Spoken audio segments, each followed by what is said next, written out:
Good morning, Convener, committee members. Thank you for the invitation to provide evidence this morning. I recognise that the decisions around vessels 801 and 802 and Scottish Government's support for Ferguson's are areas of significant interest. My colleagues and I welcome the opportunity to support the committee by answering any questions that you may have. As is clear from the scope and the detail in the Auditor General's report, the issues here are complex and cover a period of several years. I'd like to begin by recording my thanks to staff at Audit Scotland for the very measured and professional way in which they engaged in the preparation of their report, and by acknowledging the significant effort of my colleagues across Transport Scotland and the Scottish Government in seeking to engage openly and constructively throughout the Audit Scotland's work. We are here in number today. That reflects the range of issues addressed in the Audit Scotland report and our desire to ensure that you have access to the right people and the information that you need. It goes without saying that people have moved on in their careers since the project began in 2014, some to other roles in government and some having left the Scottish Government entirely. We have brought witnesses to the inquiry to have the best knowledge of events, either through their direct experience in current or previous roles, or where that has not been possible, through an understanding of issues in their current roles. We were in touch with the clerks in advance of the session to map out our respective areas of involvement. Alongside me today, I have Colin Cook, Mo Rooney and Dermot Radigan from DG Economy, who will be able to speak to issues around nationalisation of the yard, ongoing progress with the vessels and loan funding to FML. I, along with Hugh Gillis, Fran and Chris Wilcock from Transport Scotland, will be able to cover the other matters relating to initial delivery of the vessels and contract issues. I will try to direct questions across the panel of witnesses accordingly.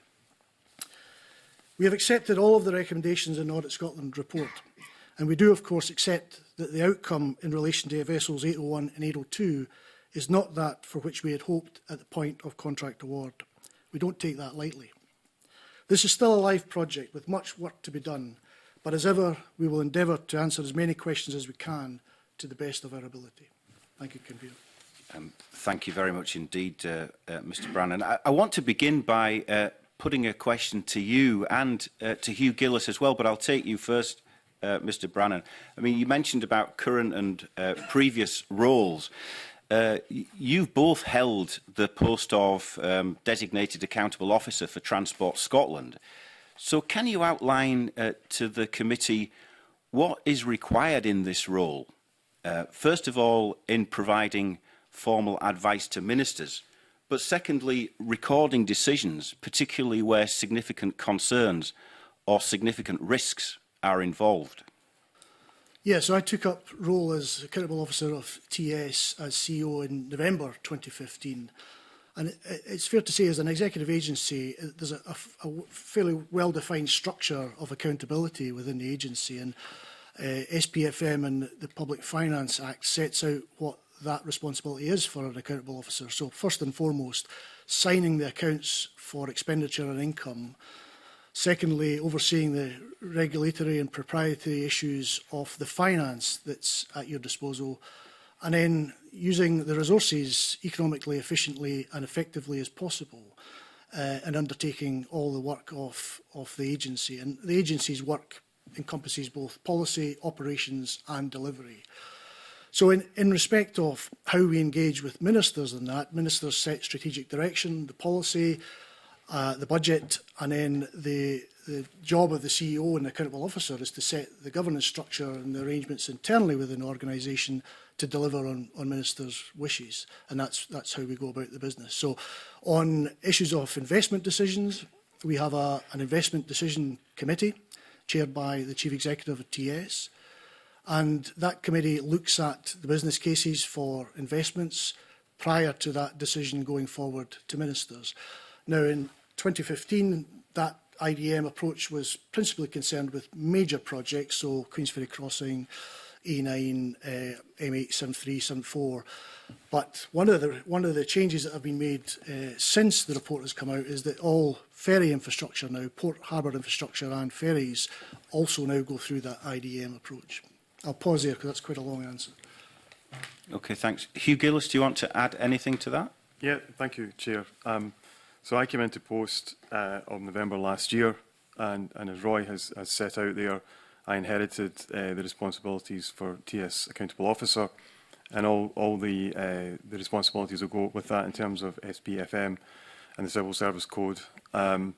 One of the first things across my desk, as Roy's been sort of intimating, was an IDM in relation to the Isle of Ferries contract. And I was obviously very much aware of the history of 801, 802. So one of the first things I did, of course, when that came across my desk was to work and turn to Fran as my director for AMFC and Chris as head of ferries. And obviously when that IDM paper came to me, to have discussions with Fran and Chris going into that particular process, and to discuss that we made sure that all the requirements, propriety, value for money, etc., were all part of that overall process of the IDM that brought forward the Isle of Ferries. But we can maybe talk about that at length maybe later on, if you wish. Okay, thank you. Can I just take you back to some evidence that we took from the Auditor General, which was about correspondence at the time of the 8th and 9th of October, which took place between your predecessor as the Chief Executive of Transport Scotland and government ministers. So there was an email from Transport Scotland reflecting Cmal's concerns about the award of the contract to FMEL. And the board went so far as to say that they felt it was their absolute duty to point out the risk to their shareholder, and in that respect would expect approval should the Scottish Government wish this project to proceed, and to receive direction to that effect. And the next day, the reply is submitted to Eric Ostergaard from the Director of Aviation, Maritime, Freight and Canals, your predecessor, Fran Pachiti, where Transport Scotland uses the word authorised.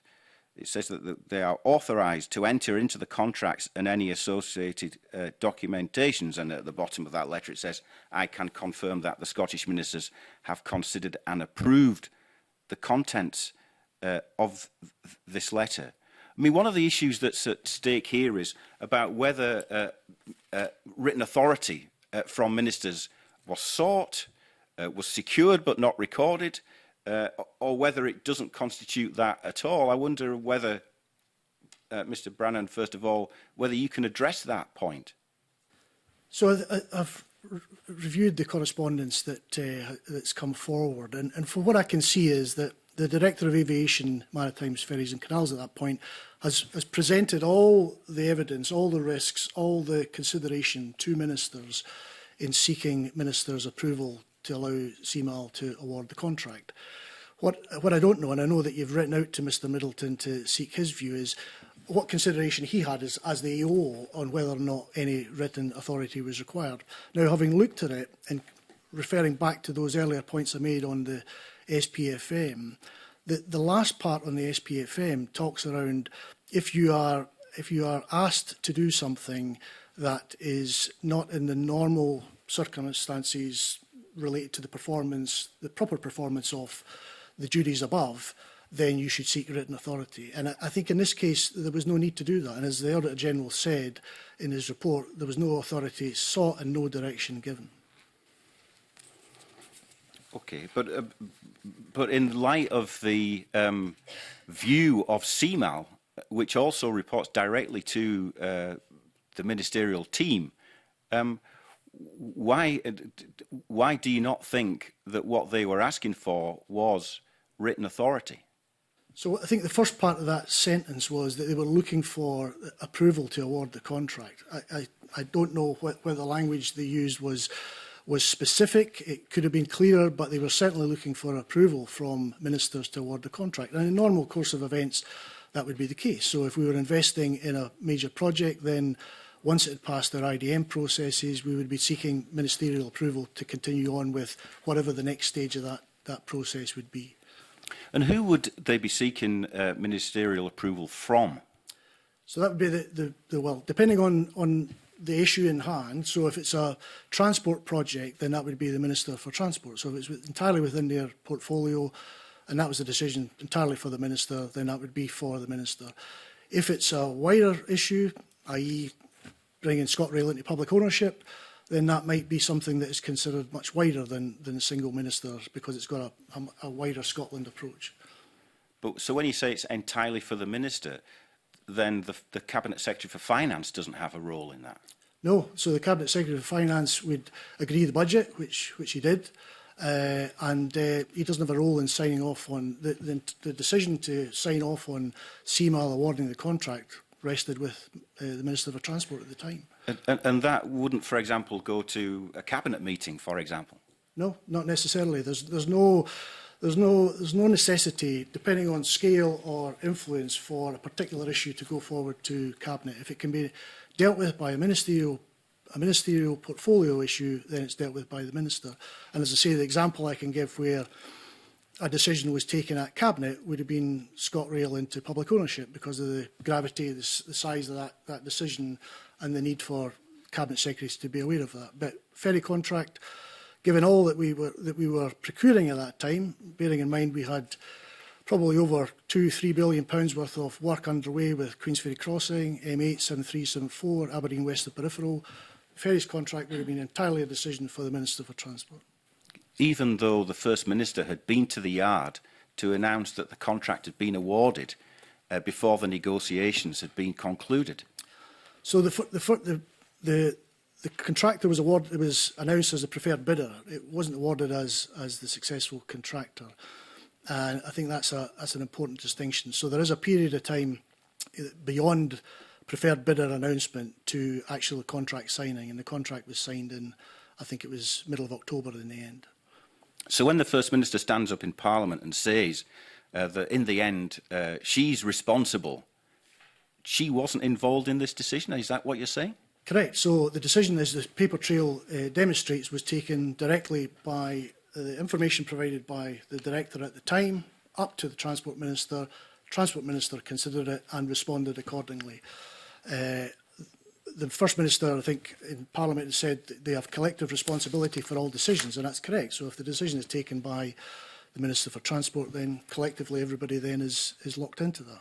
Yeah, you mentioned paper trails. I mean, one of the big concerns expressed in the report that the Auditor General produced was the lack of paper trails, the lack of paperwork to cover the implications of the decision being awarded, the decision to award the contract under the circumstances it was awarded, and the risks that entailed. What's your reflection on that?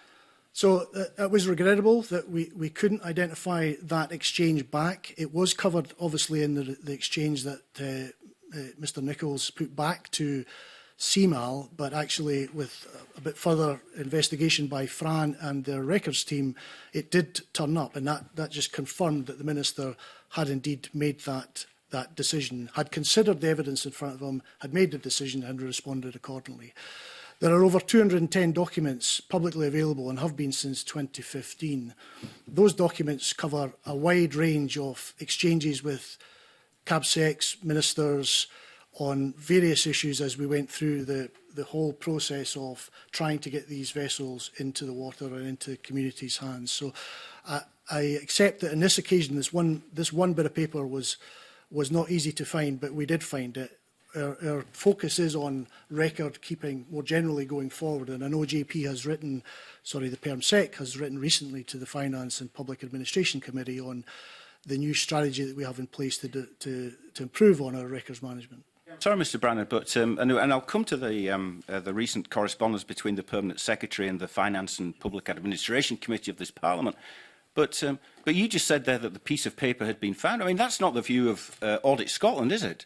Their view is the piece of paper that was found and presented to Parliament a couple of weeks ago represented more information on who, and now you said it was entirely the Minister for Transport. That seemed to suggest actually the Cabinet Secretary for Finance was involved in that process. But the piece of paper that was presented does not fill the gap that has been identified by the Auditor General, which is that there is no substantial recording of the considerations of ministers and their response to the risks that were clearly identified by Cmal in presenting this contract to Ferguson Marine. Well, I don't accept that. I think the information that was put forward by Transport Scotland, as referenced by the Auditor General in the report, that we put forward the entire case of what the risks were associated with this contract award. The consideration of that is for the Minister. Now, how he chooses to respond to that is entirely up to the Minister. And in this case, he responded saying, I can't remember the exact words, but he was content for the contract to be awarded. But he had in front of him everything he needed to make that decision. Now, on other occasions that we will, as we put advice up to ministers, they potentially will respond and ask further questions on a particular issue. In this case, there was no exchange of that nature, as far as I can see from the paperwork. And in terms of the DFM's involvement in that exchange, again, with responsibility for finance and budget, it's right that there's a final check done on whether there's any other finance or budget requirements. And that's what that exchange between the Chief Financial Officer, as I understand it, Gordon Wales, and the DFM was. Okay, but you're saying that it's the responsibility of the Minister, but it's the responsibility of the civil service to give the Minister advice on issues around the value for money, the propriety and the regularity of the contract that's about to be entered into. And under some circumstances, if it's believed that the deal it runs contrary to those values, then written authority would be expected. Correct, but as I say, in this case, I suspect that you could have argued that it could have been laid out differently, but all the key considerations were included in that exchange that went up from the Director. Now, what you will no doubt wish to ask Mr Middleton is what consideration he had on the basis of that information as to whether or not that departed from the duties of the EO. And as I say, there's nothing in there that suggests to me that that was something that he considered to be required. Okay, thanks. We are limited for time, so I've just got one other question to put in before I bring Willie Coffey in. But it's you alluded to the Permanent Secretary, who has recently been in correspondence with the Finance and Public Administration Committee, where he said there is no overarching statutory duty to record all decisions in a particular way. I mean, do you consider that this lack of a statutory duty contributed to the failure to record this important decision made by Scottish ministers to award this contract on the 9th of October 2015? No, there isn't a statutory duty, but there is a duty under the Civil Service Code. So under the Civil Service Code, there is a requirement for us as officers to use evidence in our deliberations, to record advice that goes to ministers. And again, as I say, in this case, I believe that John Nichols, as the Director, has done that and recorded that exchange. And now that we've got the bit of paper that explains that the Minister did accept that, then that's the totality of that exchange. Well, I think we may well return to that. But Willie Coffey wants to come in. Thanks, Convener. It's just a supplementary follow-up on that line of questioning there by the Convener, Mr Brannen. Do you think the extent to which some parties are placing particular emphasis on paper trails and recording of decisions is a fair reflection on how government actually works in practice? Are we dealing with unmet expectation here by some, or are we dealing with failures to deliver on requirements? What side of that line would you say we're in with this particular issue? Because it's been a recurring issue for the committee and others for quite some time now. Yeah, I mean, what if it would be helpful? I mean, you could see the exchange that's occurred on the Isle of Vessels, for instance, and demonstrate that process of both approvals clearing through IDM, and then for ministers to accept and deliberate on what those decisions are. All of those are done, any investments are done in that particular way, with a paper trail, with that advice going up and with recommendations seeking ministerial approval. There's also good examples within the audit trail paperwork that's available online in relation to the latter part of 2019, when CBC had suggested a different approach to nationalisation, and you'll see in there a fairly detailed piece of response from the Director General at the time, Liz Ditchburn, and myself on the AO considerations of that proposition. And it quite clearly sets out in terms of propriety, regulatory and value for money, that the recommendation could not be taken forward. So I think there is good evidence that decisions are recorded properly by the civil service. Admittedly, you could argue that in this case you could have demonstrated that differently with the way that it was presented, but all the right evidence was there. Everything that was in front of Mr Nichols was presented to the Minister for him to consider. Okay, thank you. Happy to hand back, Convener. Thank you. Can I just go back to something that you said in your opening remarks, Mr Brannen, which is that you accept in full all of the recommendations of the Audit Scotland report, but you don't seem to accept that recommendation which says that there was a huge gap in the supporting paperwork that was required to be logged that lay behind the decision that was taken to award the contract to FML. So I think I need to check what the recommendation was, but I think the recommendation would have been on the basis that that concluding piece of information was not available at that time. Now, subsequent to the production of the report, that piece of information is available. Okay, well, maybe it was a conclusion as well as or more than a recommendation. But anyway, look, I want to invite in Sharon Dowie, who's got some questions to put to you. Sharon. Thank you. Good morning. Just again, some additional ones and things that the convener's already asked. So, the Public Records Scotland Act 2011, you have to keep records and someone is responsible for keeping records. So why was this not complied with?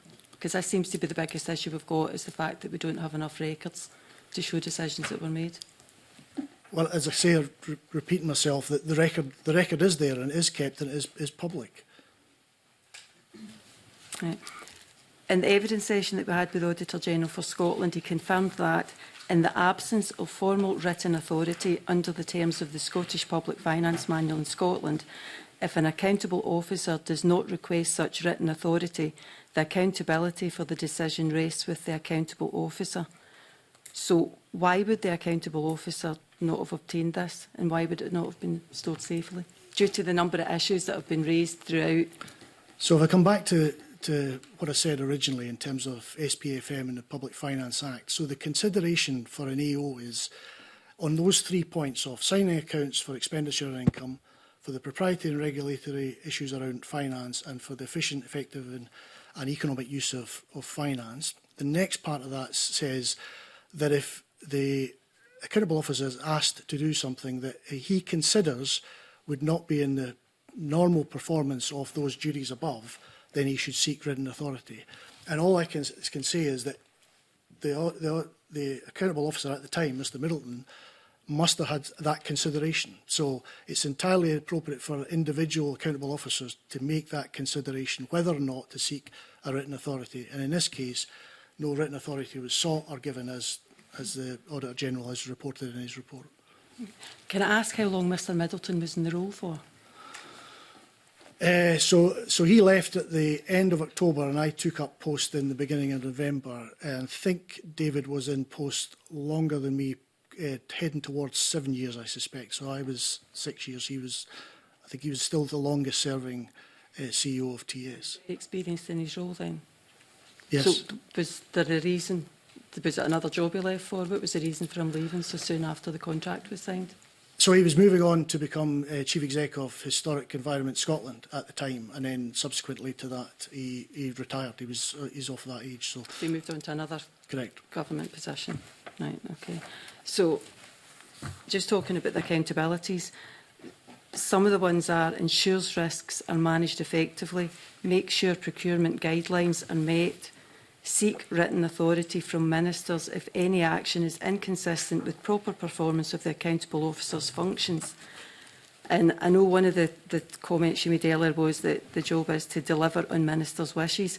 So why would somebody with 7 years' experience not go and put all that into place? Because there's been numerous concerns raised with the contracts. Why would somebody with that amount of experience not get confirmation from a minister, written confirmation on the decisions that were made?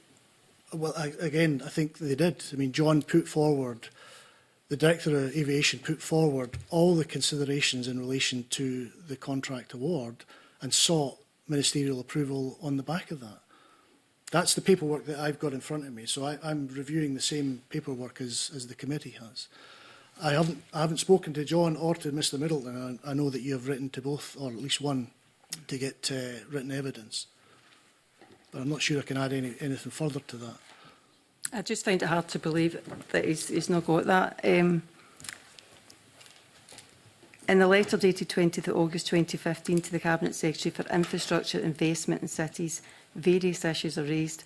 Ministerial approval was sought by the 27th of August, just 7 days after receiving the letter, and this was due to the Minister being on holiday. So it states that the date had already been extended for 2 months. This was for signing the contract. So paragraph 8 states, Cmal will not be in a position to fully endorse the shipbuilding documentation by the required deadline.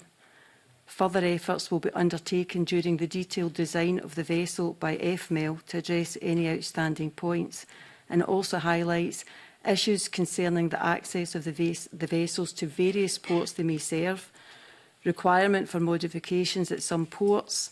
The vessels are dual fuel. LNG brings some logistic challenges and may require some additional fuelling infrastructure. So there was lots of issues being raised, other than just the ferries, infrastructure ones as well. Why was there such a last-minute rush to get this signed off? Because it had already been extended by 2 months. The Minister goes on holiday, and it was then given to the Cabinet Secretary to sign off. So why was there such a last-minute rush? Is it because of the number of issues in the contract? No, well, I'll bring in Fran here, but I don't think there was a rush to sign it off. I think Cmal, in negotiating with the bidder, trying to get to a point where they could sign the contract, took a period of what, over 2 months to get those final issues resolved from preferred bidder to contract award.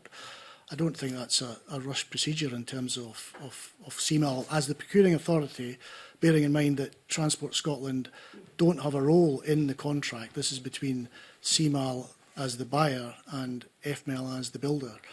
Had to satisfy themselves that they were able to enter into that contract and resolve whatever issues that were apparent. But Fran, is there anything else you want to add? I don't think there's anything to add to that, Roy. It doesn't. I wouldn't categorise it as being a rushed process. Cmal may be able to offer more in terms of their direct experience of that procurement process. It is typical from the period from preferred bidder to conclusion of the contract for there to be refinement of the contract terms. And it would have been recorded in the advice to Minister just in line with the very obligations that you've set out and the desire to make sure that there is a full record of risks and issues that are there. But I'm not aware of there having been any particular rush, nor for Minister's holiday arrangements to have influenced the timing of decisions in any way. So was there a communication issue then? Because I'm just thinking the Minister that you're saying is responsible for signing it off, and you're saying that it would only have been Derek Mackay, who was the Minister at the time, so there wouldn't have been any other involvement. He had the authority to go and sign that off, but would there not have been communication between him, Transport Scotland, Cmal, etc., to get this contract signed, and he just goes on holiday? And it's then passed to Keith Brown to sign it off, who has, as you're saying, wouldn't have had any knowledge of it in advance, because it would only have been Derek Mackay that was signing it off. Well, Mr Mackay, as Transport Minister, would have been reporting to the CAPSEC, so under that portfolio. So, and the advice would have been the same to either CAPSEC or Minister. So, if a Minister isn't available, then I am assuming that between the Minister and the CAPSEC, they have agreed who will take decisions in their absence. But I'm in an area that is, you know, I wasn't party to these discussions or these exchanges at that time. As I say, I know that you have written to former colleagues to seek their evidence. Actually, yeah, just for the record, we haven't written to them yet. We have indicated that we are going to write to them, but the letter hasn't dropped through their letterboxes yet. My apologies. That's fine. I'm going to bring in Craig Hoy at this point, and I can come back to Sharon Dowie shortly. Thank you, Convener. Just for a point of clarification, just put on the record. In your view, which minister took the final decision to proceed with the contract? Minister for Transport. And so that would be Derek Mackay. Correct. So he took the final decision. Correct. And which minister signed the contract? Oh, God.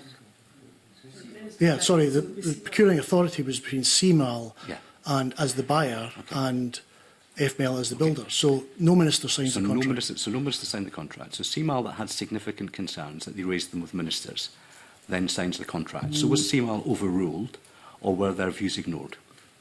No, so their views were put entirely to the minister. Minister considered those views, responded accordingly to the officials who were engaged as the sponsored body of Cmal, and reported back to Cmal. And as I understand it, and I know that you'll be speaking to Cmal, the Cmal board were comfortable with that and then subsequently awarded the contract. But if I advise you not to do something in pretty strong terms, and then you proceed to do it, I'm either being ignored or overruled, haven't I? So are you referring to the letter from the chair at the end of September and the subsequent exchanges that went in to the minister? So there was from the moment that the chair had expressed concern to the point at which the advice went up to minister, quite a bit of negotiation had happened, as I understand it, between Cmal and FML on getting the contract to a place where both parties were content. So at that point, Cmal were content to award the contract and were seeking approval from the minister to do so. That approval was sought, given, and responded to Cmal, and the board accepted that and then signed the contract on, I think, the 19th of October or thereabouts, Fran? Well, I'm just looking back at the Exhibit 1 in the Auditor General's report. September, Cmal advises Transport Scotland of the significant risks of awarding the contract to FML and states its preference to start the procurement process again. October, Transport Scotland advises Cmal that Scottish ministers are aware of the risks and are content for Cmal to award the contract to FML. It's quite clear either their wishes were ignored or they were overruled. Again, it comes back to my answer that the information that Cmal had raised in terms of their concerns were presented to ministers in totality with the advice that had gone forward from the director. Ministers considered that advice and then responded accordingly to approve Cmal to award the contract, which they did. Okay, we've touched on quite clearly who took the decision, although I still have real concerns about that. But we don't understand why. When are we going to get to the why, and what changed materially to allow Cmal to set aside all those very significant concerns, so much so that they wanted to reopen the procurement process? Where is the documentary evidence that the Auditor General requested to say why was the decision, why was the final decision taken? Because if there are significant concerns in September, we don't know what changed between September and October. You know, surely all the research you must have done for coming before us today, you must have a greater understanding of what changed. So I think that, again, it comes back to the documentation that went forward from John Nichols, Director of Aviation, to the Minister. That had all the considerations contained within it, including the mitigations that Cmal had managed to negotiate with the builder at that time to get themselves comfortable that they were able to award the contract. So if you read the exchanges, then it explains that at the initial stage that the no refund guarantee was too far adrift from where they needed to be. And at the point where the advice had gone up to ministers, Cmal had managed to negotiate a position where they had both a refund guarantee for 25% and a final payment of 25%, so reduced the risk. That risk, in their view, was manageable. And again, I'm speaking probably on behalf of others who you're about to see, including Cmal, so they will wish to present their own evidence on that. But that's, from my reading of the paperwork, that's where it got to in terms of the ministerial decision. Okay. So you're absolutely certain nobody was overruled, or there was no threat to overrule anyone? No. Completely certain? Yes. So you can be certain about that, but you're not certain about what those discussions were because you weren't there? Well, I'm certain on the basis of the information that's been presented to the Minister and what I'm able to review. So the advice that Mr Nichols put up to the Minister included both the exchange from the Chairman of Cmal to John Nichols at the time in September, the further consideration that Cmal executives had on the negotiation with the contract, the draft voted loan letter that was to go back out from officials to Cmal, and set out very clearly what the risks were, and for the Minister to consider all that evidence and then to opine on whether or not he was content to approve the award of the contract. That's what I've got in front of me. Okay, fine. I just want to ask a little bit about the way the culture of the way that government works, because obviously there are formal channels and there are back channels. For example, when did you last speak to the First Minister? When did I speak to the First Minister? I can't recall. It's not any time recently. I suspect it might have been. In fact, it was probably a month ago when she came out to speak to the ET in an informal environment. Did you discuss ferries? No. Okay. So you would accept, however, the principle that when you're in discussion with ministers, there can be minuted discussions, but there can also be discussions that can be had, the kind of water cooler moments. Are you certain that everything that needed to be recorded around that time, principally those critical 24 hours in October, are you certain that everything that needed to be recorded was recorded? So I think there's always regular dialogue with ministers. I think that's what you're alluding to. And on regular business, daily business, that's the case. I think when it comes to important decisions, decisions of investment, decisions of policy, then those are recorded. And I think that's the distinction. And in this case, what I've got in front of me is the paperwork trail that records that particular decision around the award. But the Auditor General doesn't think that paper trail is sufficient. Well, again, it depends on what the Auditor General feels should be the response that comes back from private office and ministers. And that can vary. So you can have a response that comes back on a particular issue that sets out verbatim what the recommendations are and the advice that goes up. So if the policy officials put a piece of advice up that says, we recommend you do A, B, C and D, then on occasions, private office will come back and say the Minister has considered the advice that's gone forward and reflecting back those recommendations. On other occasions, it can be as simple as one line which says the Minister has fully considered the advice and is content. And on other occasions, it could be the Minister has further questions to ask in response to this advice and would welcome a meeting or would welcome further exchanges on the advice itself. In this case, the response that came back was as documented in the information that you've got. So you're saying the Auditor General got it wrong? I'm not saying you got it wrong. All I'm saying is that that's the interpretation of my interpretation of the documentation that I have. That the information that went forward was full. That the response that came back was the Minister's view, his own view. There's no set template on how the Minister comes back, and in that response, he has opined that he has considered and is content for the contract to be awarded. Okay, just I'll come back in later, but just one final question. You mentioned the Investment Decision Committee. Did the Investment Decision Committee consider the ferries in 2015? And if not, who did? No. So IDM, and I'll bring Fran and Hugh here, IDM at that point was principally concerned with major investment, major projects of the scale of Queen's Ferry Crossing, for instance.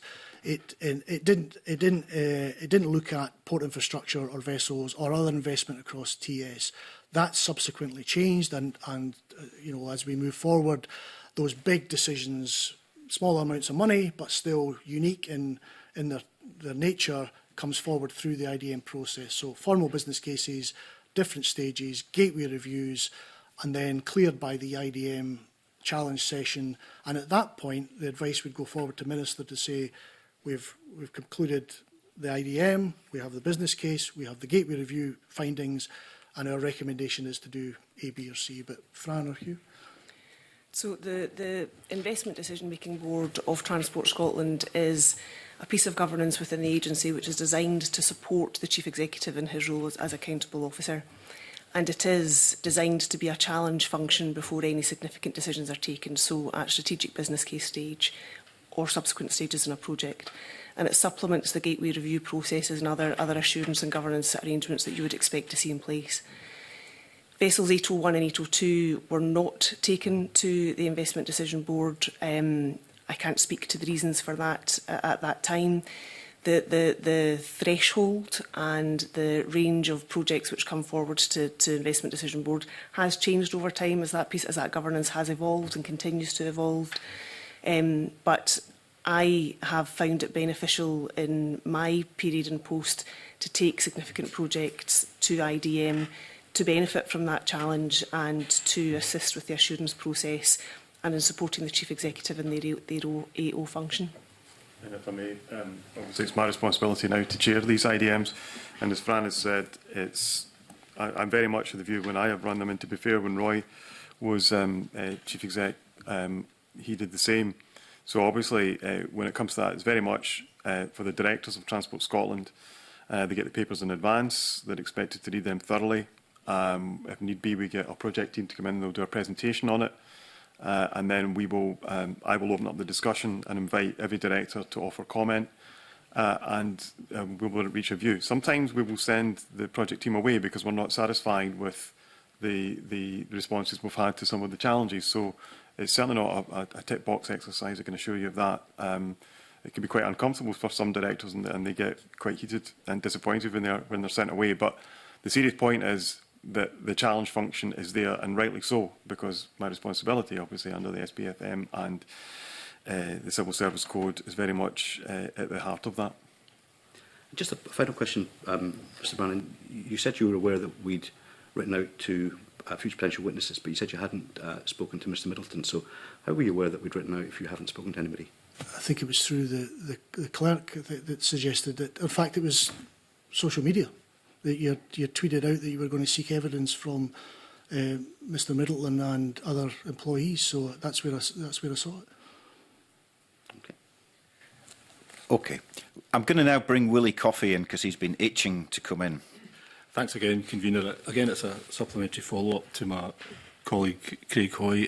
Mr Brann, you've heard the Convener raising issues about the whole decision-making process and record-keeping issues, and you've heard my colleague Craig Hoy highlighting the issue about risk and proper consideration of risks, which are central to some of the issues that we're facing now. In your view, are the issues that have been raised about those two areas, were they sufficient, do you think, to have invited the government to reach a different decision about the procurement of these vessels?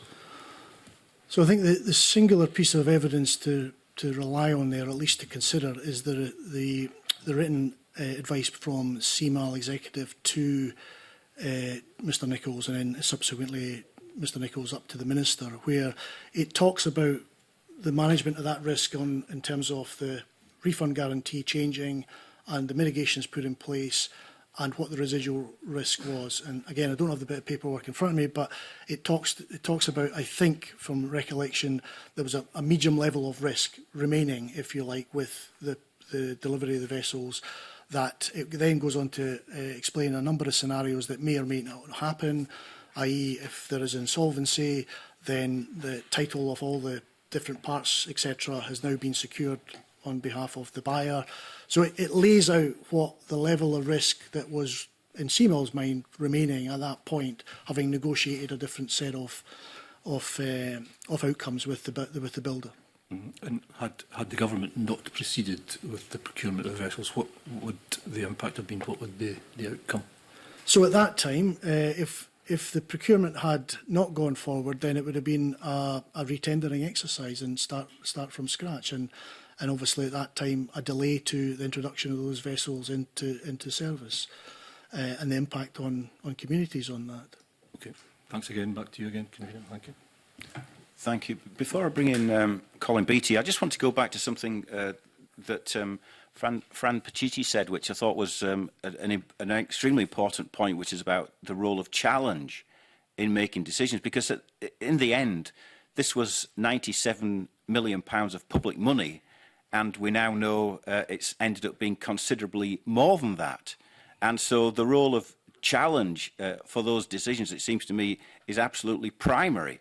And as the Public Audit Committee of the Parliament, it's something that we would expect. So, I mean, could you explain a bit more about the relationship that there ought to be between the portfolio accountable officer and this decision-making? And could you also explain whether there is a role in this process for the DG Finance, for example? I mean, isn't part of their role to challenge investment decisions taken at portfolio level to see if they meet the tests that are set out in the Public Finance Manual? So I think in terms of the executive agency, the accountable officer is the chief executive, and it's entirely right that they are the responsible officer for those investment decisions and those challenge functions. And as I say, the IDM approach is our mechanism on which to ensure that before any decision is taken, that these are thoroughly tested in terms of value for money, whether or not they are still addressing the outcomes that we are seeking in policy terms before that advice goes up to ministers. And as Hugh has explained previously, and during my tenure, there were a number of occasions where particular initiatives would come forward and they weren't developed enough, or they didn't demonstrate that they produced a positive BCR, and the teams were sent away to look at how best we could deliver a different policy, the same policy outcome, but with a different option. And that kind of approach to major projects is the one that we are applying now to all our infrastructure projects, including ports and harbours, and the join up of those two issues. So some of the lessons that have come out of this has meant that what Fran and the team are now required to do is to consider not just the vessel replacement, but also the port infrastructure required to support that vessel replacement, and to bring those two things together to IDM in a business case format to ensure that those are thoroughly tested and challenged before Cmal are allowed to go out and award any contracts.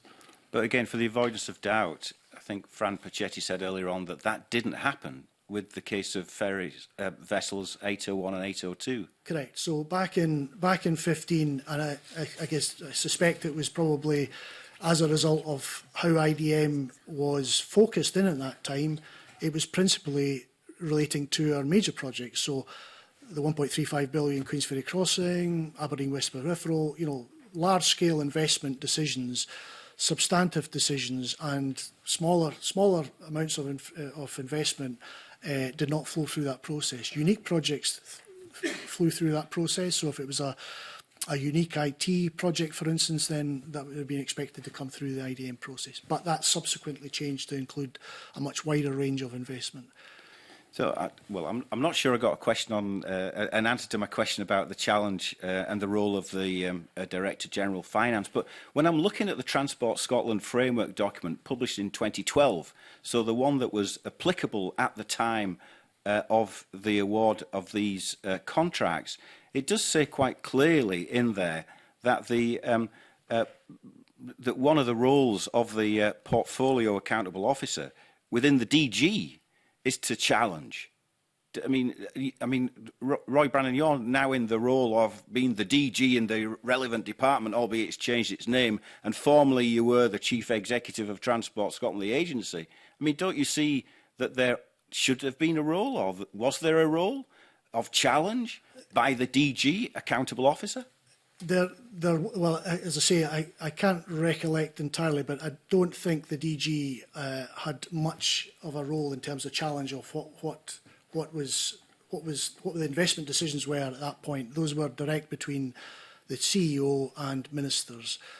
In my current role, and if Hugh brings forward an issue that has gone through the IDM process and raises that with me, then I, in turn, I'm copied into all the various correspondence that goes up to ministers, and we'll pick up from that exchanges what there is to for me to be involved in terms of deciding on whether or not I should see much more information about a particular issue or not. ScotRail into public ownership, for example. Okay, but from what we've heard this morning, though, the lines of challenge that we would expect to be in place for a contract of this order don't appear to have been in place or not been operated or not worked, and this framework document appears to be a piece of paper that wasn't a lived document. That it was a framework document that gathered dust. It didn't lead to the correct challenges being made to those decisions. I don't accept that. I suspect that that David, as the accountable officer at that time, in his regular discussions with the DG, Graham Dixon, would have been appraising him of all the work that was underway within TS at that time. And as I say, the paperwork that was going forward, whether it was on this project or on Queensferry Crossing or on new trains, those would have been cited to the DG as they went forward to CAPSECs and ministers for consideration. So, as well as the final decision, the gestation of a policy to implementation would have been exchanged between all of those parties, and it would have been entirely appropriate for the DG and the CEO to sit down if there was a particular issue or a particular issue that needed to be raised, and for that to be considered. Okay, well, I think our view of the concerns that were raised by Cmal extend beyond the description of being a particular issue. I think there were pretty comprehensive concerns about the risks involved in the placing of those orders. And can I ask for the third and final time whether there was a role in this process for the Director General of Finance? So I don't believe so. So again, the DG Finance would not have ordinarily been involved in that. I guess the Chief Financial Officer would have been involved from a budget and financial perspective, which you can clearly see from the exchange he was. But ordinarily, the DG Finance would have been satisfied with the support structures that were put in place by the Chief Executive and the DG responsible for the portfolio in the management of both the resources and the budget and the delivery of the Minister's programme of works in delivering that effectively. And that's the position. Right, okay. Well, we don't know whether they were satisfied or not, and we can speculate about whether, with the hindsight of what's happened to this project, whether satisfaction comes anywhere close to it. I'm going to invite Colin Beattie to come in an area of inquiry that he's got. Colin. Thank you, Convener. Before I do, I'd like to just get a small clarification from yourselves. In paragraph 21 of the Auditor General's report, it starts that during the negotiations and contrary to what was included in its bid, and this is in connection with the BRG. Now, the bid, as I understand it, it was mandatory that a BRG be provided. Subsequently, FML came back and said that we can't do it, that we can't provide that. The implication in the Auditor General's report is that they had accepted that in the original bid, and then subsequently said that they couldn't fulfil that part of the bid.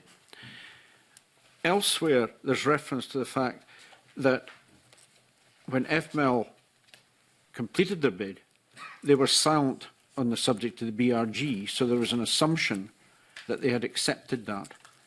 Can you just clarify that? Did they actually accept it, or was it assumed because they didn't challenge it that it was accepted?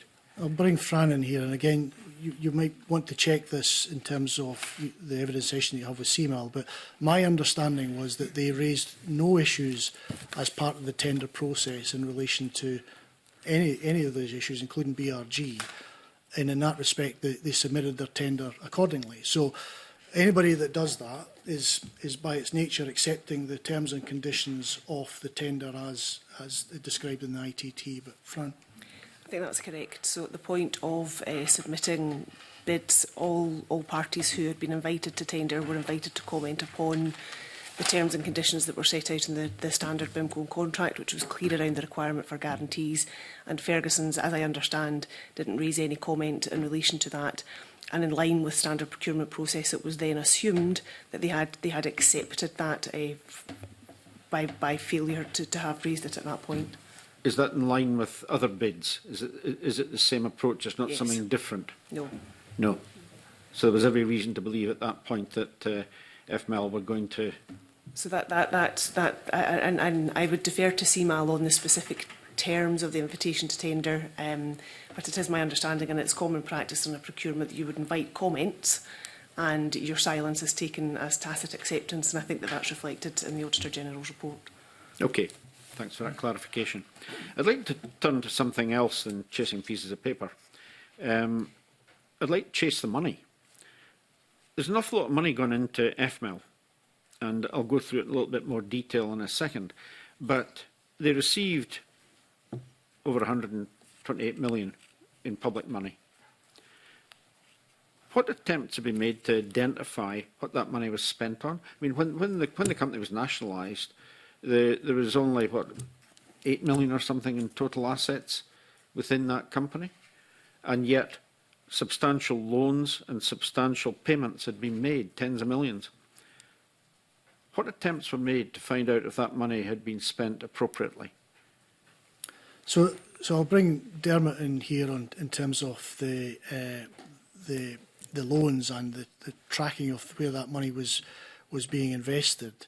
In terms of the contract, the milestone payments, the 15 milestone payments that were set in the contract, and Cmal's requirement under the contract as the buyer, required that the builder submit to the buyer evidence to suggest that that milestone had been reached, and for the buyer to be satisfied that then a milestone payment could be made. Faked. I mean, it's quite evident in the Rural Economy and Connectivity Committee's report back in December 2020 that these milestones were fabricated.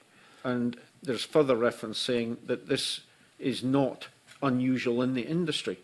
I mean, to me, it seems extraordinary. So that, again, this is an area where you'll no doubt wish to seek advice from Cmal as a procuring authority. But as I understand it, the procuring authority agreed in that negotiation period with FML what that milestone payment schedule should be. And those milestone payment schedules were tied to deliverables, whether that was equipment, whether that was certain level of fabrication.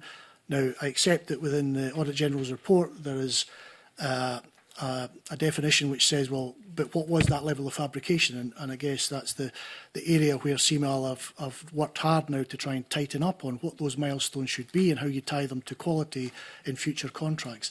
But you can't get away from the fact that the BIMCO new build contract is a fairly standard shipbuilding contract, unchanged, which includes the same terminology and language as you've seen in this contract here. So payment for upfront payment for acquiring various bits of equipment, and then various stage payments thereafter for certain build out of the ship. A quarter of the money put up front to enable them to purchase materials? Again, that was the negotiation that was done between Cmal and FML in terms of... I'm going to be asking questions of Cmal when I get the chance, but you know, Transport Scotland had a responsibility in this as well. Well, sorry, we didn't. We weren't party to the procurement of the contract. But so were you not the sponsor? We were the sponsored body for Cmal, in ensuring Cmal, as our experts in shipbuilding, were undertaking the procurement and the work that they do in running Cmal appropriately. That's the role of TS in this. Did you not have a concern that tens of millions of pounds were getting flushed down the toilet, and you know, there was no way to ascertain what was happening with it? Well, the contract was set by the builder and the buyer, with the expert opinion on what those milestones should be and for what. And then it's the case of those payments to be made under the contract. And that once that contract starts, it's a very difficult contract to stop. So there is some suspension and termination rights within the contracts, and that's basically around lack of work for 14 days. Then the buyer has the ability to stop the contract and say, well, it doesn't look like there's going to be any more progress made. But once it starts, it's in both parties' interest to conclude that contract accordingly. At what point did you become aware that relationships between Cmal and FML had broken down? I would say that throughout 16, Cmal were reporting to, and again I'll bring Fran in here just on that reporting mechanism to TS, but they were reporting on delays, but recoverable delays. It was towards the end of 16 where I, as CEO, became more aware that actually there's a greater risk that the delay was going to go beyond that first date for delivery. And in early 17, we reported that fact to the minister. So Minister actually, I think, from recollection, actually visited the yard in 16. I think there's an exchange in the public record where the issue of delay was put to Mr Mackay directly, in which his response was he was astounded to hear that somebody was questioning whether or not the vessels were going to be delayed or not. And at that point, you could start to see the relationships between both parties drifting. And for the next 18 months, what I and TS and the DG Economy attempted to do was to try and broker a more harmonious relationship between those two parties, and to try and get to a point where we could resolve some of the differences of opinion. I think you've seen from the response that Mr Mackay has sent into the committee that those differences of opinion on events remain. And I suspect that when you speak to Cmal, that will probably remain the case. Just to clarify in my own mind, I recognise that Cmal obviously granted the contract, signed it off, managed it and so on. What reporting did they have to Transport Scotland in terms of the progress of that contract and the issues that were arising in that contract? So I will bring Fran in on this point. Sorry, Fran, I forgot to bring you in. But the voted loan in the documentation explains the requirement for Cmal to update Transport Scotland and ministers on a regular basis, and there is a template in there which sets out what needs to be put forward. But Fran. Yeah, so the voted loan sets out the requirement for monthly reporting from Cmal to Transport Scotland in their role as the creditor under the voted loan agreements, which had the requirement for updates on progress. In addition to that, Cmal would also report into the programme steering group, which had no formal role in the contract itself, but is a product of the tripartite, so Transport Scotland, Cmal and Cmal coming together to look at the programme or the portfolio of investment across the network to make sure that that all works together and all parties with an interest are aware of progress and how that impacts on other projects and programmes within the portfolio. Is monthly reporting normal? So it was quarterly reporting, forgive me if I said monthly, it was quarterly reporting under the voted loan for 801 and 802. We have moved toward, in subsequent voted loans, that requirement has changed to monthly. But yes, that's standard. I think the point is that there is an active and a regular discussion around risks and governance. In addition to that formal written report, there would of course have been regular dialogue between the parties. It's quite short lines of communication, so people would have been aware of progress and issues in real time. So at what point did Transport Scotland become concerned at the tenor of the reports that were going in, and what did Transport Scotland do? So again, wasn't present at the time, but my understanding, based on the documents and discussion with other members of the team, was that there were individual aspects of the programme that had slipped from quite early in the contract in around about December 2016 or thereabouts. At that point, it was reported to Transport Scotland that some of the delays to individual programme lines were likely to be irrecoverable, leading to changes in delivery dates under the contract, and at that point we notified those concerns to Scottish ministers. Approximate time? Forgive me, maybe January, February 2017? Yeah. February.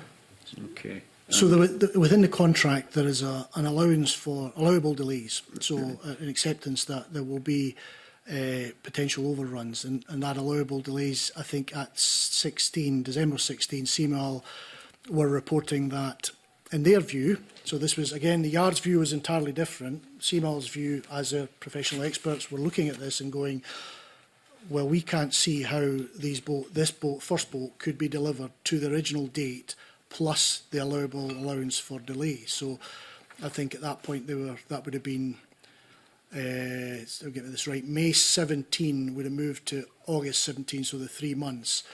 But they couldn't see how that would be done at that point. And my impression is that Cmal were actually raising concerns fairly consistently for an extended period. The question is, what was done about it? What intervention was taken to try and get this back on schedule? And given the fact that there was an awareness that Cmal's relationship with FML had broken down, that should have given an additional concern. And then on top of that, my understanding from the documents here is that Cmal wanted to stop the payments, took legal advice which said that they had to continue the payments. I mean, all of this, didn't it raise a real concern as to what was happening? Well, it did, yes. So the reporting that occurred over 16, Cmal were reporting their view on how the performance was going. FML had a different opinion on that. The builder it's a private organisation. It's for them. It's to build the boats out. It's a design and build contract. They are in control of the build and the programme, and their view was different from Cmal's. At that point, the delays that were being reported were recoverable. So it was still early on in the gestation of this project. It's not unusual for major infrastructure. If I take Queensferry Crossing, for instance, over a 6-year contract, we were only 10 weeks late, but we wouldn't have been concerned about some of that early delay early on in the gestation of that project. And similarly to this, it wasn't until Cmal had got to the point where they couldn't see that the original delivery date for 801 would be delivered.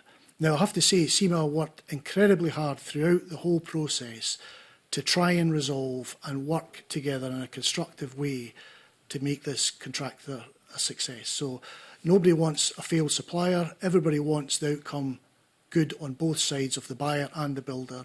And Cmal, I think, went a considerable way to try and assist both the builder in his cash flow issues, in his the design development, which he was stuck with, but also in assisting with variations. So there were some variations that were, it's been mentioned quite a bit in other reports, some variations that were actually to the benefit of the yard, actually should have speeded up the process. So I think Cmal in this case couldn't have done any more as a buyer to try and keep this contract in place and moving proactively forward. And yet we ended up with a failed supplier.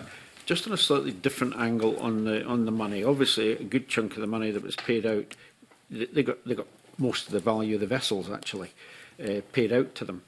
But they also got loan support. Now that wasn't visible to Cmal, as I understand, because commercial issues around it. So what was the rationale? I mean, who made the decision to give these loans to provide what is basically working capital? Who made these decisions, and what were the loan conditions, and were they adhered to? So I'll bring Dermot in on this. So DG Economy, Liz Ditchburn, was responsible for oversight of the assistance to the economic asset that was the yard.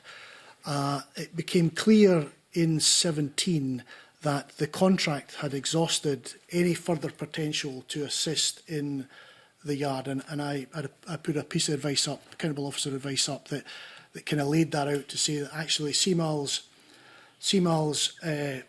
additional help that they had provided in trying to assist with milestone payments, and the request that had come from CBC to remove the final guarantee, that could not go any further, and that actually the contract was at its limit. There was no more that the contract could do to assist in assisting the supplier to deliver these vessels.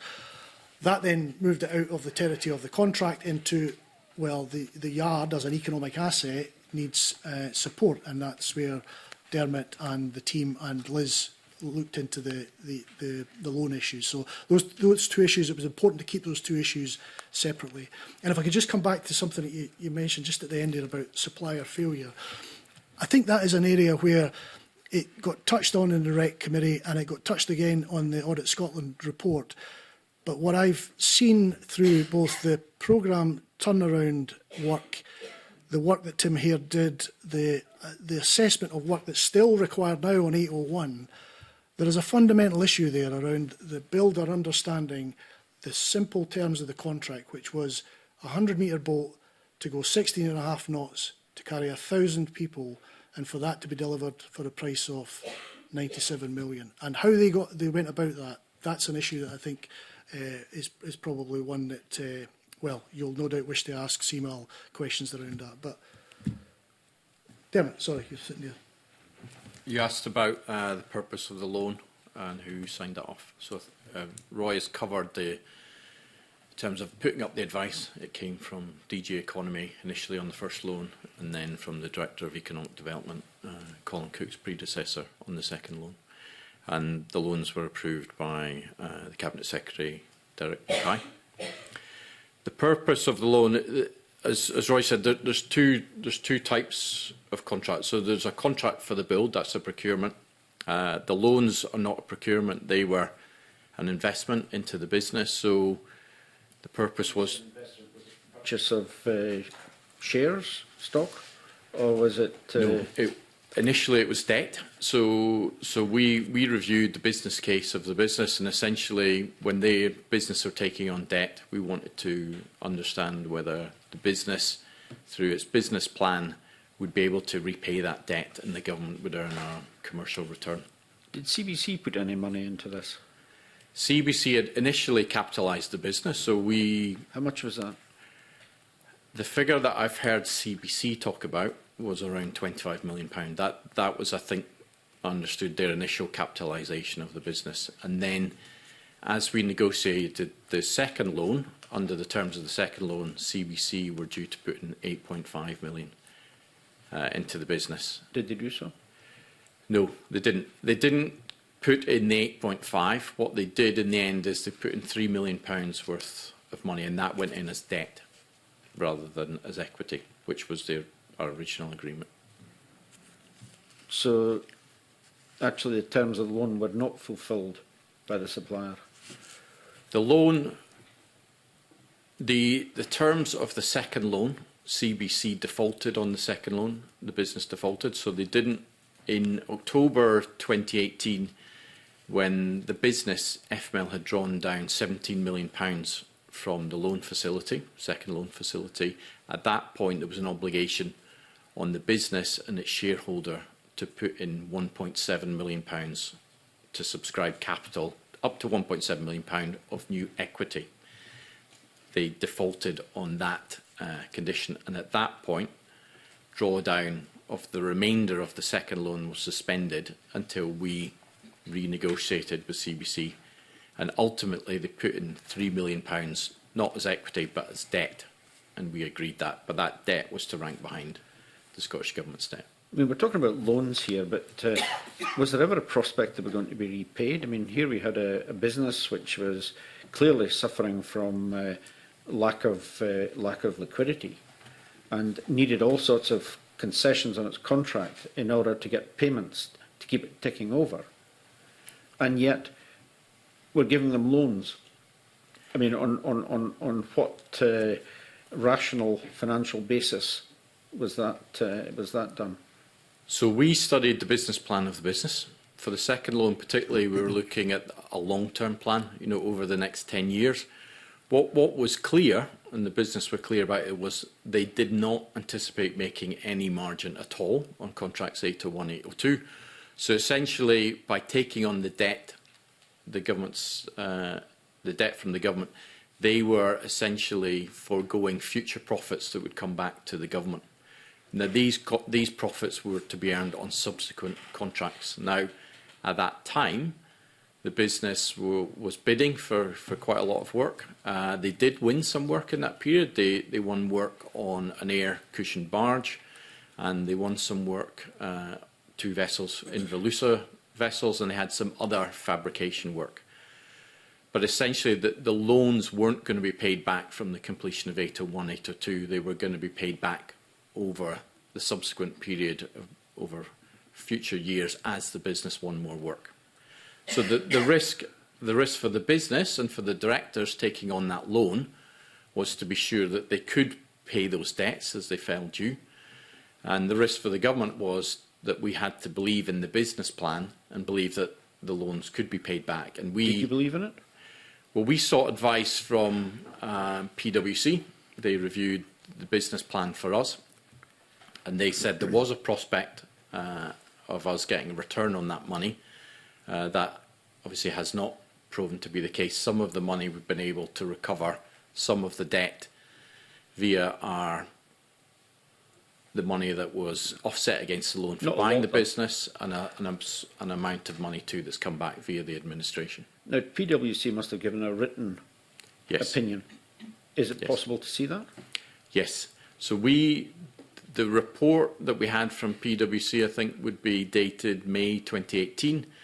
It's referred to in advice that was put, may have been April 2018. It was referred to in the advice that Colin Cook's predecessor, Mayor Mackay, put to ministers recommending the second loan, and it's referred to in there. It would be interesting to see the recommendation as well. The recommendation from the civil servants. Yes, it's all put down in Mary McCallan's submission. I think that is of April 2018. And that's on the public record? That's on the public It record is. in the FML documents that we've published. Okay.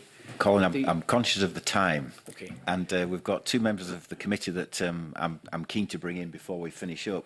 So I don't know, Willie, whether do you want to go next? Yeah. Thanks again, Convener. I wonder if I could just raise again the issue about the application of quality standards that Colin Beattie led on just a moment ago there. The Auditor General in his key messages told us that some of the project milestones were not clearly defined, and there was no linkage, in fact, to any quality standards that may be an accepted part of that particular industry. Do you have a view on that, Roy, about why we weren't insisting on a connection between the milestones in the project and quality standards that should have been applicable at each point? Again, it's not. It's my background is civil engineering and highways and transport. But as I can understand the shipbuilding contract, the standard shipbuilding contract, then I think there's quite a clear clause at the start which talks about standard shipbuilding conditions. So actually building the ships as you would expect to see built shipped by competent yards. And I suspect that a lot of that is rested within the contracts and the way that these contracts are held between the buyer and the builder. The Auditor General has picked up on the point that, well, surely there's an opportunity there to review that standard BIMCO contract and strengthen it. And Cmal, I know, have looked at that, and I'll bring Brannen again on the Isla vessels to see what more has been done. But what's evident, and that's what we saw through the turnaround director's report, was there was a substantial amount of work which was not done in that kind of sequence or in that generalised way of how you would have put the boat together. Now, that's no reflection on the workforce in the yard. They built what they were asked to build. I suspect that's more about how it was planned and how it was project managed through that period of time. But the contract is silent on that. So the contract does not allow Cmal, as the buyer, to interfere in the builder's approach to building. The Cmal are allowed within the contract to ask for variations, and the builder is entirely entitled to refuse those variations or to continue on if he feels that those variations are going to impact on the contract itself. And there is a dispute mechanism in the contract. So in my parallel world of civils and transport projects, a kind of very similar approach to how you deal with disputes, variations, costings, payment for those, but nothing that would allow the buyer to actually intervene in quality control as per se. But Fran. Thanks, Roy. So there has been, as you would expect, a significant degree of reflection on what could be done better or lessons that might have been learned from 801 and 802. And again, I would defer to Cmal on the detailed specification of all of this, but we have reflected collectively upon this very point around quality and how we tie those to milestone events. So as part of the reflection, we did discuss whether or not it would be prudent to modify what is an internationally recognised BIMCO contract to be more explicit in relation to quality standards. And the feedback from Cmal as our industry experts is that that would have the unintended consequence of potentially deterring bidders or distorting the contract price, but a different way to achieve the same outcome, which we now see in relation to Isla and we will see in relation to future vessels, is to make sure that those milestone payment dates under the contract are explicitly linked to quality. So future contract milestone events will rely upon a certificate being prepared by the builder, which has to be signed off by the attending classification society before payment is made. Now that might have been assumed, and that's typically the practice that would have existed under BIMCO anyway, through that general quality reference that Roy set out. But making that, we can certainly make that more explicit in terms of the milestone payments going forward. But I'm sure that's something that Cmal will be able to speak to more eloquently than I. Okay, I mean, it's a recurring issue at our committee that when we look at any project, we very often find, Roy, that if the project goes wrong at the beginning, it's unlikely to work at the end, and if there's a lack of sufficiency of rigour being applied at the outset, and in particular in the absence of applying quality standards to milestones, would seem to members of this committee is to be a major issue. And one of the examples that the Auditor General listed in his report in paragraph 138, where it told us that some of the 1,400 cables installed in the first boat were too short.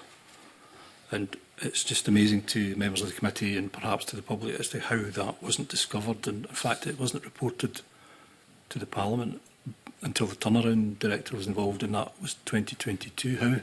How on earth can something like that happen? That cables that are too short can go unseen and unnoticed for nearly 4 years and cause that significant delay to occur. Now, I would connect that directly with the application of quality standards and inspection and so on and so forth.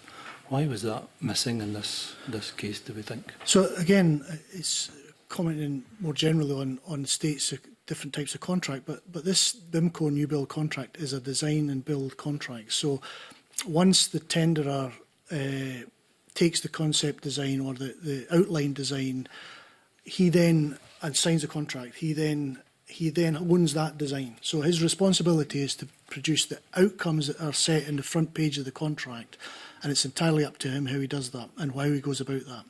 And the payments and the final payment is based on what that end product is.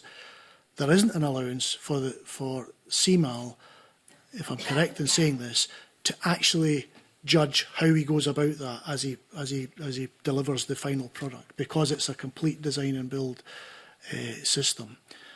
What you might argue is that there would have been an opportunity there, and there was, for Cmal to be in and about the yard. They have, I think, within the contract allows them an individual to be in and about the yard to witness this. Now they can witness it, and they were recording issues that were going on with the build, but there isn't a mechanism, as far as I can see in the contract, to halt that. So suspension and termination is set out. Can't remember quite what the clause is, but it's very clear about those terms of when the buyer is able to trigger a stop of the contract and a repayment of the fees. One is a default or refund guarantee. Second is lack of work for more than 14 days. And I've forgotten the third one. But it doesn't specifically talk about quality or specification as a trigger mechanism for halting the contract. Well, I suppose the last question on that is, shouldn't it?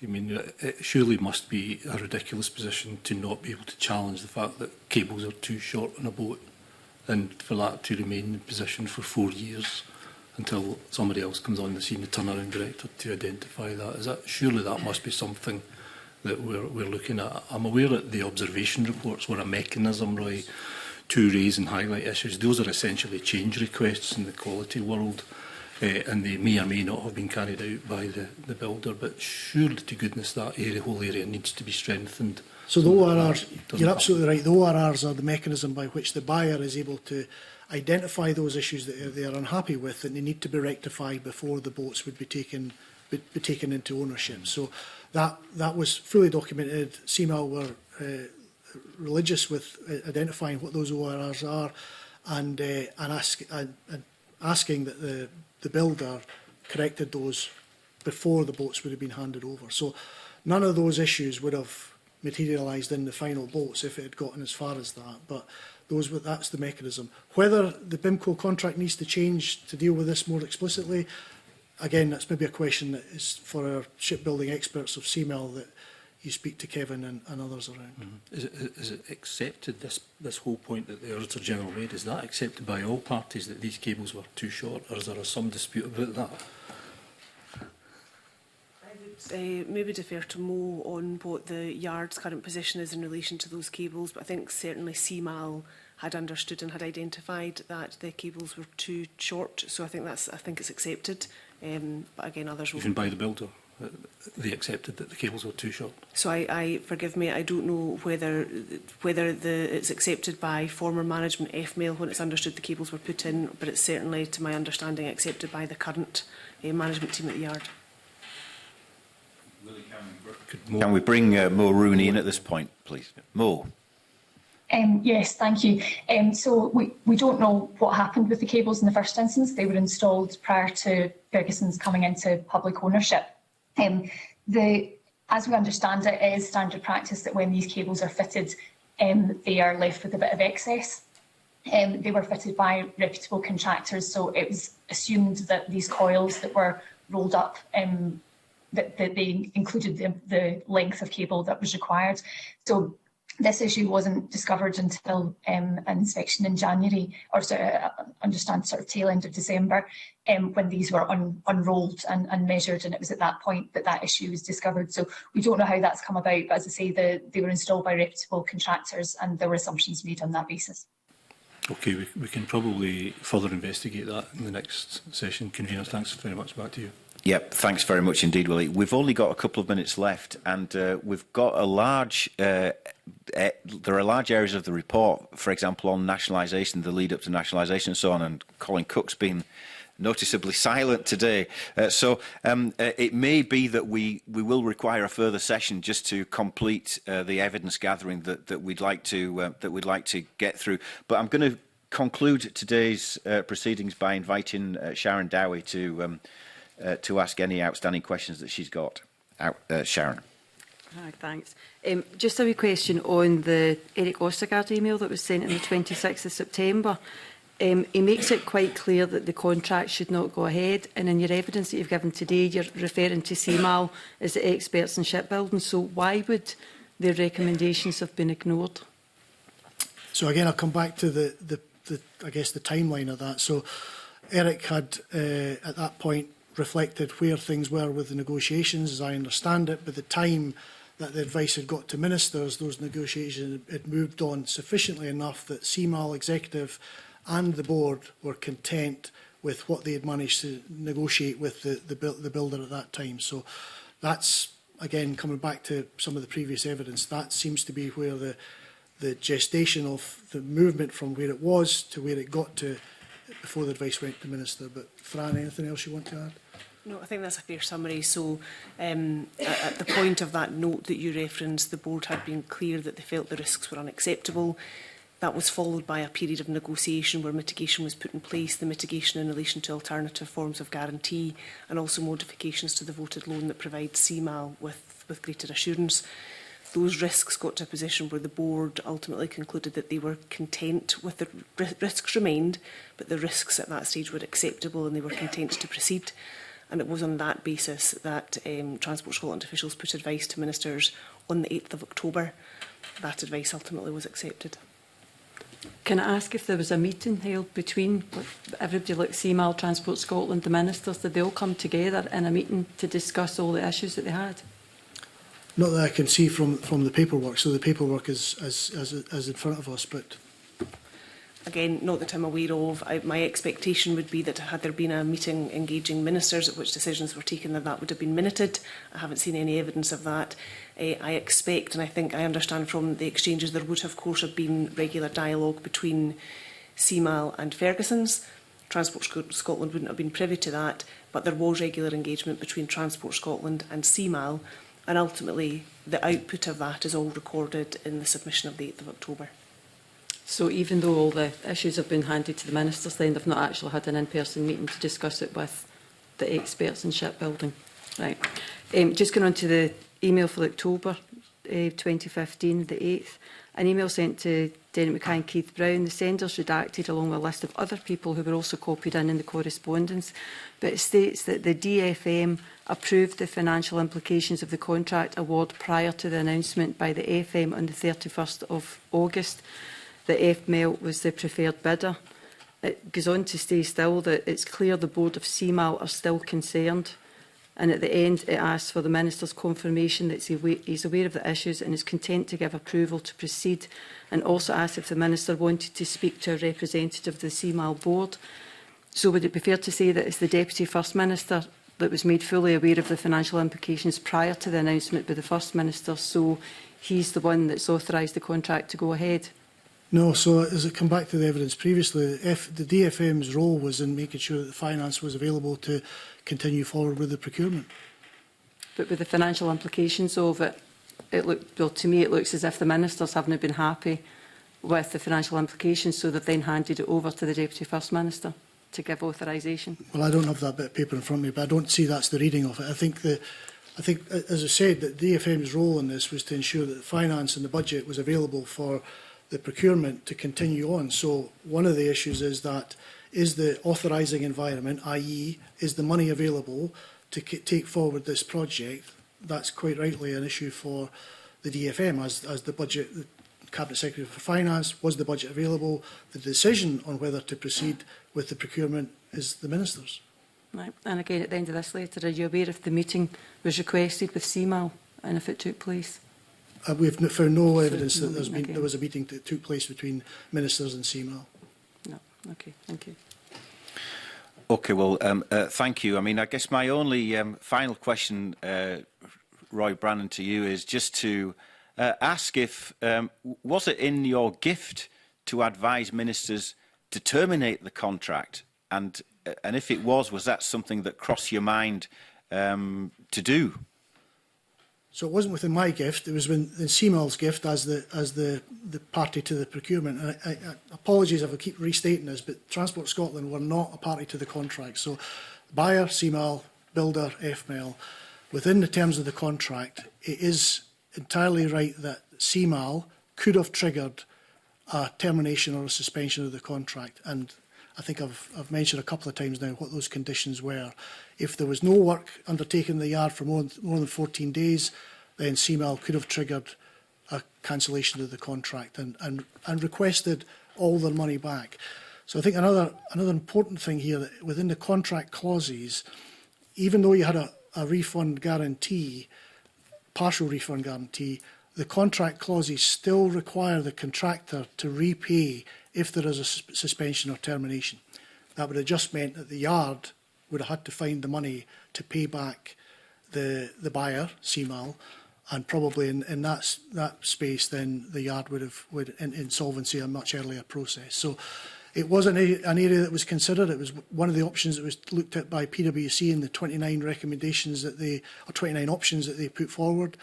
And it was one of the 3 recommendations, but discounted because of the impact that would have on, at that point, not just the vessels, but the vessels, the yard and the jobs. Those 3 things were interlinked throughout the course of the project itself.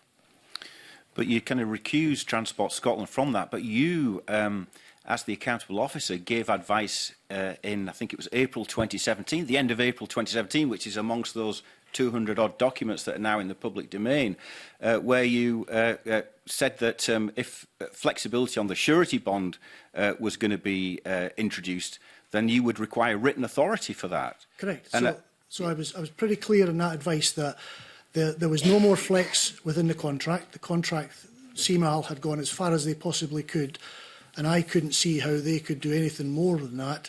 If there was a requirement, if I had been required to ask Cmal to remove the surety bond, then I would have sought a written authorisation to do that. And clearly, my recommendation up was that should not be touched.